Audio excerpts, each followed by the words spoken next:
Hello, everybody. Welcome to WhatCulture Gaming. I'm joined by Kirsten. Hello. And we are going to be reacting to the new Assassin's Creed Valhalla. Whatever this is, we don't know. It's counting down right now. So we're just going to wait and see. Hopefully it's a gameplay reveal. Hopefully there's a little bit more to it than just an 8-hour painting that I got put together with the teaser yesterday. But we'll see. I mean, I also have a feeling that this is going to be a delayed, 15-minute thing to build anticipation. But you never know. We don't know. Oh, maybe there's a trailer. I should also say that Josh was meant to be in this chat, so he might be dropping in.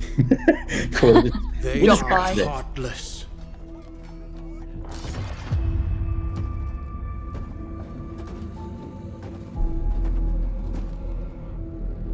The quality is very bitty for me. Very bitty. Yeah, it is here as well. Main character. Yeah, you think? I assume. Mark him with blood. He shall be the main character. I'm liking this so far. This is really cool. Living some big long boats. They murder and kill blindly.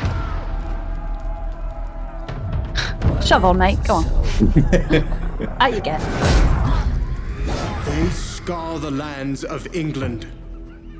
Lands that was a really cool. Yeah, that's so cute. I love that. The time has come to speak to them. Bad guy. If I knew my history, I probably would know who that is. Yeah, that's Friatuck, that guy.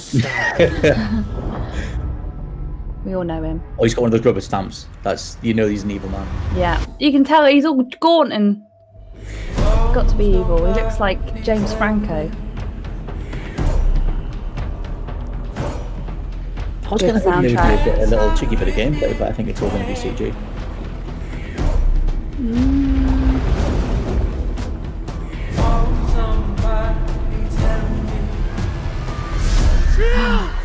Nice. Oh! You can call in big arrow swarms when you do the ship combat in the other Assassin's Creed, so I guess that's their little tease that stuff's going to do. And then this is kind of I guess, the big battles from Assassin's Creed Odyssey. Oh, I actually have chills. This is really good. Oh, there he is, Friatuck. The thing that's always weird with this, when they lead like this, is that if you didn't know this was an Assassin's Creed game, what part of this is based on assassinating anybody? Or it's kind of like a very Assassin's Creed 3 style, with focusing on one dude in the middle of the carnage. We lost someone. Big Game of Thrones do this. Yeah, I think this is. I love the whole Vikings vibe. I think this is brilliant, but I do agree that it's not giving me, not really Assassin's Creed vibes going on here, but it still looks a brilliant game. Mysterious stranger. Who could this be? Oh, is it an eagle? We got to chuck an eagle in there. What does that mean? I'll happily be the mysterious stranger. Yeah, just walking around the tree. I'm loving the soundtracks for these as well. They always use the best songs in the Assassin's Creed trailers. I'm discovering Woodkid after the soundtrack. Oh, brilliant. Come on, mate, go on. You're a Viking. Go on. Oh, keep moving. Come on.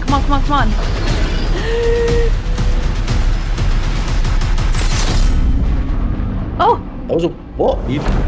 Okay. Oh! Oh, good. Okay, I was waiting for the hit play because it wasn't in the last game.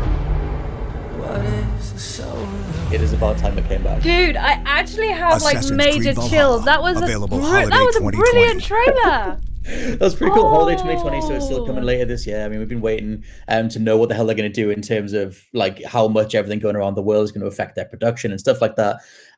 So coming later in the year is still pretty damn good. But yeah, what do you think in terms of just I guess in terms of general setting, it seems pretty exciting. I love that. That whole theme of Vikings, Game of Thronesy, that's brilliant, because I think there hasn't been like a Game of Thrones kind of game, has there, apart from like the Telltale ones? Telltale, and there was like a one that was all about like pausing time and allocating where to attack and stuff. Right. On like a strategic. 360. Yeah, a little bit more strategic. But yeah, there's not been something that's capitalized on all the like Battle of the Bastards level stuff that was in the other seasons of Game of Thrones. Yeah. Proper Thronesian vibes in terms of that evil dude that was on the horse watching over the battlefield. We talked about before we came in that the last Assassin's Creed that you really got stuck into was like AC2, which I guess is like, because that's kind of held up as like the big trilogy, like those original games. A lot of people focus on them. Does this get you back in terms of like a setting that you care about?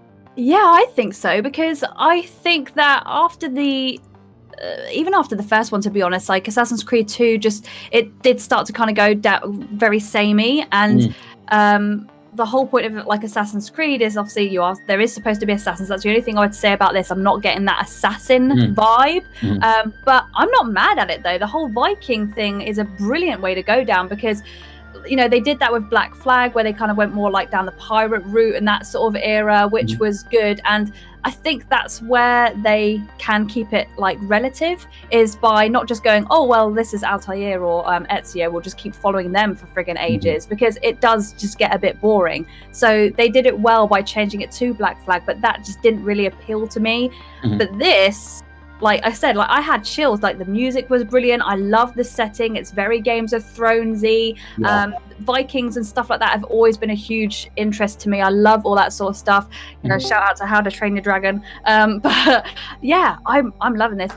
Look who it is, Mr. Josh Brown. You could not have timed this better. Do you have audio? That would be no. I'm going to take his facial expression as that he loved the trailer. I was very curious about what they're going to do later in the year.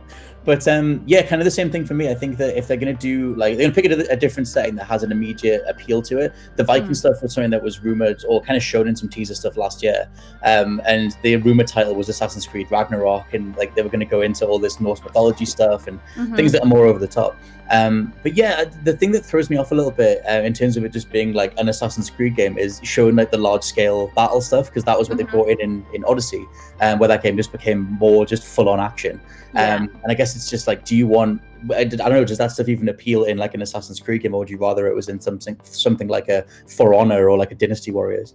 Yeah, I mean, I do agree, like I said, that the whole like these big battles, it kind of does take away from the whole Assassin's thing, because like in the original it was like you kind of had to sneak around and you could like blend in with crowds and stuff. It was like you were sneaky, and that's the sort of thing that I do really enjoy. I love playing like Dishonored and Hitman, where you do have to kind of be more sneaky and more strategic with how you do things, but clearly that's something that they're trying to steer away from. So it's difficult, because if you were to sort of ask someone, go back in time and say to someone, oh, this is an Assassin's Creed game, when they were playing the first one, they'd be like, no, this doesn't look like Assassin's Creed at all. Now, I was going to pass this over to Mr. Josh Brown, but his computer just will not play ball whatsoever. He keeps trying to log in and it won't let him, so we'll have to do some sort of follow-up video. It's not like it's Assassin's Creed, and we'll be talking about it for the rest of the year anyway. So he's got plenty of things to chime in on in the future. But yeah, in terms of just general sort of thoughts, we were talking a lot about Game of Thrones comparisons, but I think one of the most obvious things is actually the Vikings TV show. No, I've not seen it, but if you're going to go for like this big budget approach to doing Norse mythology and things like that, and you're trying to stay away from people accusing you of copying God of War too much, I guess it makes more sense to go down the glitz and glamour Vikings route and have like big dudes, lots of tattoos, massive huge axes, and just kind of go down that route. They sort of did a bit of it in For Honor, but I guess in terms of like the clothing and the way that the whole thing was presented, the tone and stuff, did that stuff appeal to you as well? Yeah, definitely. Like I said, I think the main guy definitely does have a similar likeness to the guy from Vikings. So whether that's something that is purposely done or very sneakily done, I'm not sure. But yeah, I know I've never watched Viking myself either, but it's something that's always interested me, the whole Viking sort of that era. But yeah, I think this could really work. It's almost a shame that it does have the Assassin's Creed tagged to it, because I think just as a game of its own, like Valhalla as a game on its own would have worked brilliantly. So I think that's the only thing I would say, is that there's going to be people playing this going, oh oh yeah, this is an Assassin's Creed game. It is weird, like, yeah, if you sort of like, because for the longest time when they keep experimenting with these other like feels to gameplay, like I said, AC Odyssey is just this big overblown action thing, lots of big team battles and stuff like that. And it's like, you could just call this Valhalla and let it be its own thing. Like some of the team members on the original Assassin's Creed games are now doing Gods and Monsters, and like that's getting to be its own thing. And it's just, it is a worthwhile talking point that as the series has gone on, like there's that Assassin's Creed like nomenclature kind of drag it down a little bit, because the only thing in that whole trailer that was Assassin's Creedy was the hidden blade, which I did pop for because it wasn't in Odyssey. But at the same time, I'm like, you totally could have, like, you're totally right. They could just do something separate, call it Valhalla, and let it be its own thing. But I guess we'll see. The gameplay, as far as I know, isn't available yet, although they're still putting stuff out across the afternoon. So we'll keep an eye on the different channels, and we'll feed back maybe tomorrow or whenever they put something up that we can get stuck into. And maybe Josh Brown will be alive by then. I'll have to wait and see. For now, though, let us know what you think down in the comments below of Assassin's Creed Valhalla. Was it what you were expecting? And what do you think of the general sort of tonality that they've put forward? For now, I've been Scott from WhatCulture.com. And I have been Kirsten Ria. And we'll catch you next time. Bye. Bye.